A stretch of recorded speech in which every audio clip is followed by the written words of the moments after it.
Hoje nós temos a oportunidade de estarmos mais uma vez na casa do Senhor e isso nos alegra.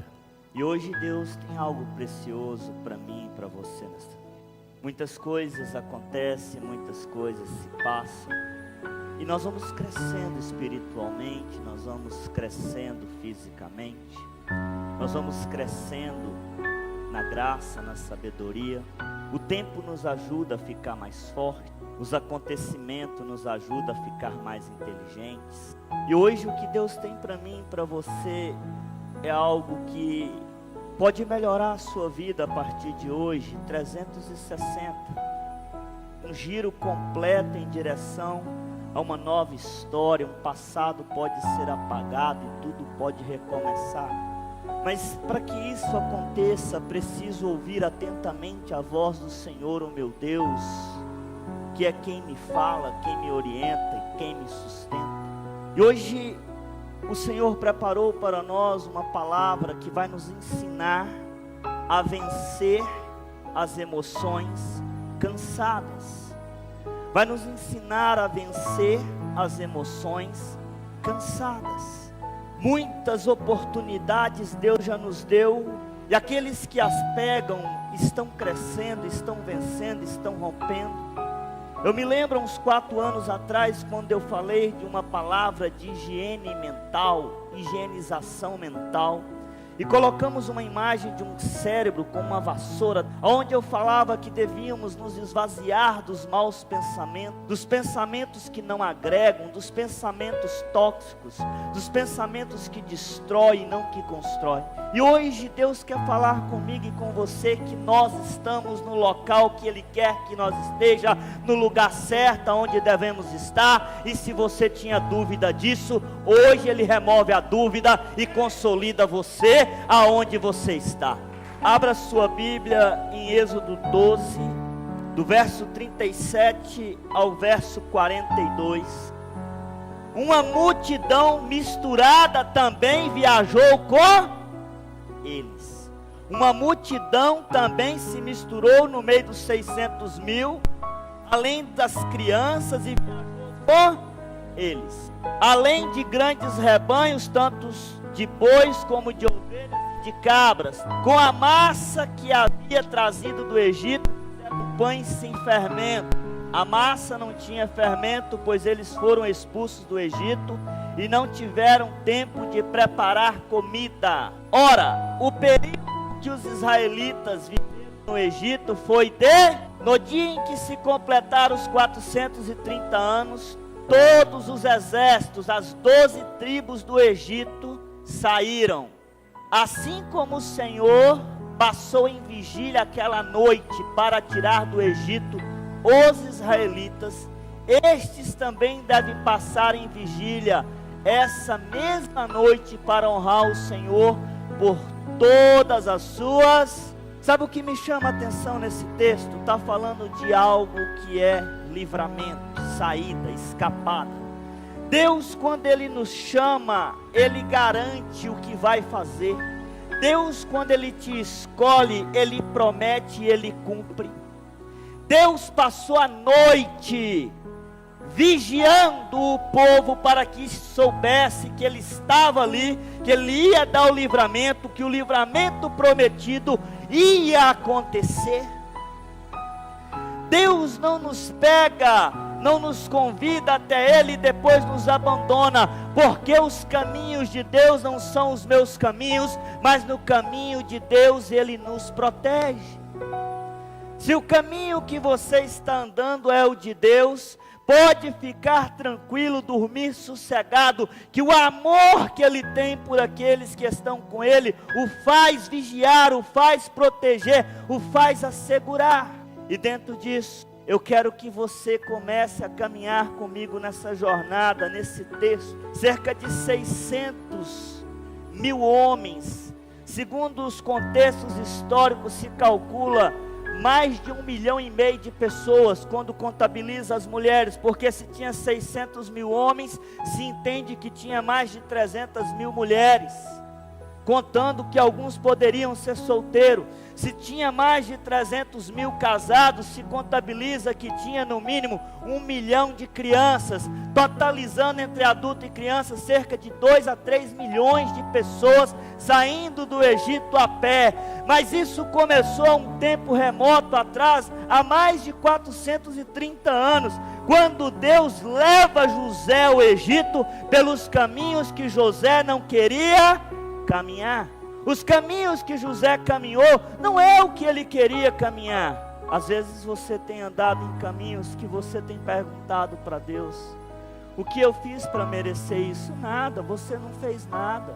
Por que, Senhor, que eu estou passando por isso? Sabe, queridos, Deus, Ele escolhe os caminhos para que possa nos fortalecer e nos ensinar a viver. Veja bem, isso tudo quando eles estavam no Egito, tudo isso para livrar eles de uma escravidão. Eles entraram no Egito para serem humilhados e rebaixados. Quando Jacó sobe com seus filhos, falamos no sermão anterior, ele tinha liberdade, ele tinha autoridade. Gênesis 47 fala que ele estava bem, mas a fome chegou à terra. Então ele tem que subir para o Egito, e quem abre as portas para ele entrar no Egito? Deus, através de José. Ele entra dentro do Egito, saindo de uma liberdade, agora sendo rebaixado a um estado de escravidão. Porque se eu quero comer, eu dependo do Egito. Se eu quero beber, eu dependo do Egito. Se eu quero ir a alguma loja, eu preciso de autorização egípcia. Lá dentro do Egito, queridos, preste atenção, eles foram rebaixados. Eles não tinham diversões que você tem hoje. Eles não tinham diversões. Eles não tinham esporte, eles não tinham lazer, eles não tinham entretenimento, eles não tinham oportunidade de ir no shopping, nas lojas comprar, eles não tinham direito a carro, nem a moto, nem a tipo nenhum de transporte. Tudo que eles tinham direito era de trabalhar, e se não trabalhasse não comia, e a família passava necessidade.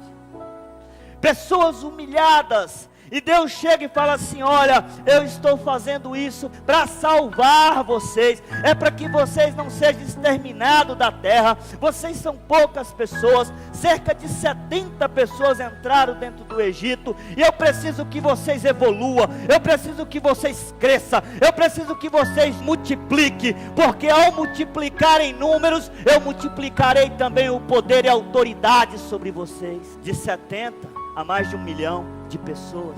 De quem que era esse projeto? De quem que foi esse projeto tão esplendioso? Mas quando eu olho com os meus sentimentos, eu olho para um Deus que não tem dó. De quem foi o projeto de pegar um povo livre e levar para uma escravidão? De quem que foi o projeto de pegar um jovem que nem José, sonhador, ainda criança, e o colocar em um caminho de sofrimento? De quem que foi o projeto? Do Deus Todo-Poderoso, do Deus Criador. Os planos de Deus na sua vida podem parecer errado para você, mas está certo na lógica dele, está correto, e por isso creia, creia. Sabe como que eles saíram do Egito? De a pé. Tá, mas eles saíram só de a pé. Eles não tinham mais nada. Ao sair do Egito, tudo que eles tinham era uns aos outros. Mas apóstolo, a Bíblia fala que eles tinham gado, que eles tinham um monte de coisa. Para que servia isso lá onde eles estavam? Não tinha onde comprar, não tinha onde vender, não tinha onde gastar, não servia para nada. Simplesmente eles tinham algo para carregar, para transportar, para gerar mais trabalho ao levantar acampamento, ao desfazer acampamento. Quantas coisas você pode estar carregando que não precisa ser carregadas? Quantas emoções cansadas você pode estar carregando com você sem necessidade?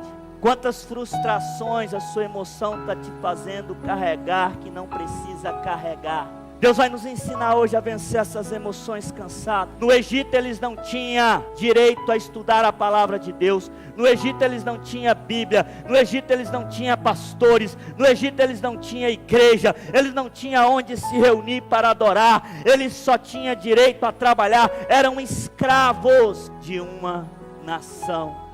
corrompida que não temia. Escute, querido, Deus não é homem para que minta, e quando Ele fala, Ele cumpre. Ele disse que livraria o povo, que multiplicaria ele, e assim Ele fez.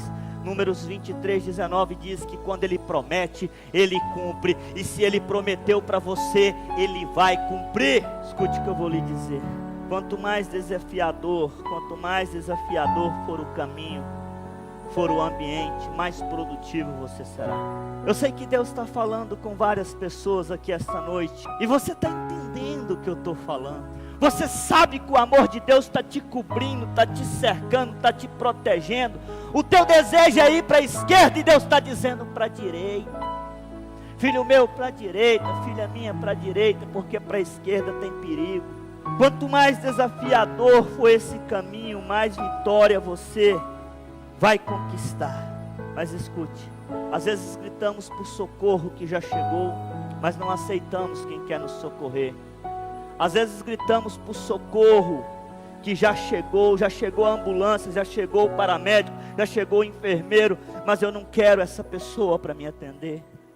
Às vezes clamamos por respostas divinas, e quando ela vem, nós não queremos ela, porque ela veio diferente do que eu pedi. O povo estava pedindo para Deus libertação sem cessar. Eles falavam: Senhor, nos liberta do Egito, nos liberta dessa escravidão, nos liberta dessa fome, dessa miséria, desse jugo. E quando Deus os libertou, eles chegaram aonde eles estavam pedindo a Deus a liberdade, mas não souberam emocionalmente gerenciar a libertação.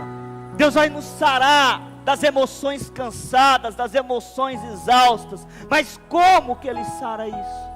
Quando nós damos oportunidade para o Espírito Santo. Olha, querido, o que eu quero te dizer: quantos livramentos Deus já te deu, para você chegar onde você está, você nem viu. 1000 já caiu do teu lado, foi inúmeras vezes. 10.000 já caiu à tua direita, foi centenas de vezes no mundo espiritual. Demônios caindo o tempo todo, porque os anjos do Senhor estão ao teu redor, acampando e dizendo: este eu protejo, porque este é meu, eu escolhi ele. 1000 vai cair aqui, não vai acontecer. Deus está do teu lado, irmão. Ai, apóstolo, mas eu não vi. Não é porque você não viu que Ele não está. Ele está te protegendo, fazendo vigília para você, como está em Êxodo 12, todos os dias e todas as noites, te protegendo, te livrando de pestes, de doenças. Quantas pessoas já morreu? Vai ali no postinho e pergunta quantas pessoas já morreu de doenças esse mês, quantas pessoas morreu de acidente este ano, quantas pessoas, e você ainda está aqui vivo, contando história e ainda fazendo escolhas. Sabe por quê? Deus está ali, como o Salmo 91, as asas dele está te protegendo, te cobrindo e dizendo: filho, está tudo sob controle. Eu estou ouvindo o teu grito, eu estou ouvindo o teu clamor, eu vou responder a tua oração. Aí Deus responde: ah, mas não veio do jeito que eu queria. Eu queria que tivesse abrido o céu com fogo, apóstolo. Eu queria que viesse um cavaleiro montado no cavalo vermelho, que nem está no Apocalipse, e chegasse na frente da minha casa, tocasse as trombetas para todo mundo ver que eu e o Pai somos um. Você é um com o Pai, indiferente de cavalo ou de fogo. Você é um com Ele porque Ele te escolheu. Ele te escolheu primeiro. Agora você está lidando com algo que pediu a Deus. Escute o que eu vou lhe dizer. Ao sair do Egito, eles não tinham casas, eles não tinham carros, eles não tinham lojas para comprar, eles não tinham shopping para ir, eles não tinham emprego para trabalhar, eles não tinham renda.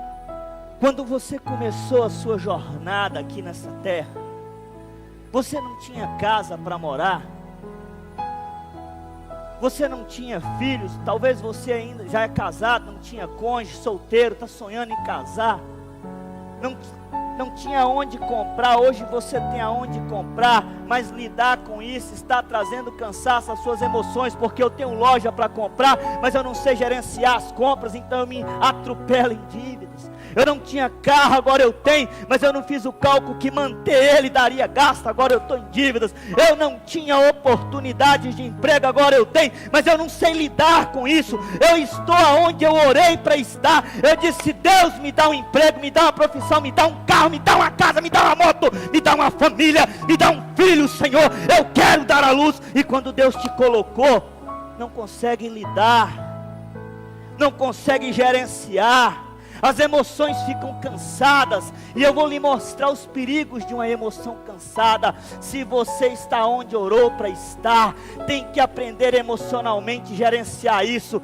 E para que isso acontecesse, Deus disse em 1 Coríntios: olha, eu vos darei um dom que chama inteligência, eu vos darei outro que chama sabedoria, e com eles vocês vão ter o tão sonhado domínio próprio de Tiago 5:21, que diz que todo ser humano precisa de um domínio próprio, uma inteligência emocional para gerenciar os acontecimentos.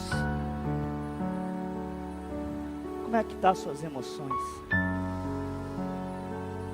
Você não tinha igreja, hoje você tem. Você não tinha pastores, agora você tem. Você não tinha líderes, agora você tem. Eles saíram do Egito, não tinha nada disso. Chegou no deserto, Deus começou a dar isso para eles. Não tinha onde adorar, agora tinha tabernáculo para adorar. Não tinha líder, agora tinha Moisés. Não tinha pastor, deu Arão. Não tinha levitas, deu levitas. E começar a lidar com aquilo ali, mesmo eles sabendo que era a resposta das orações deles, estava difícil. A minha pergunta para você é fazer uma reflexão: você está onde pediu para estar?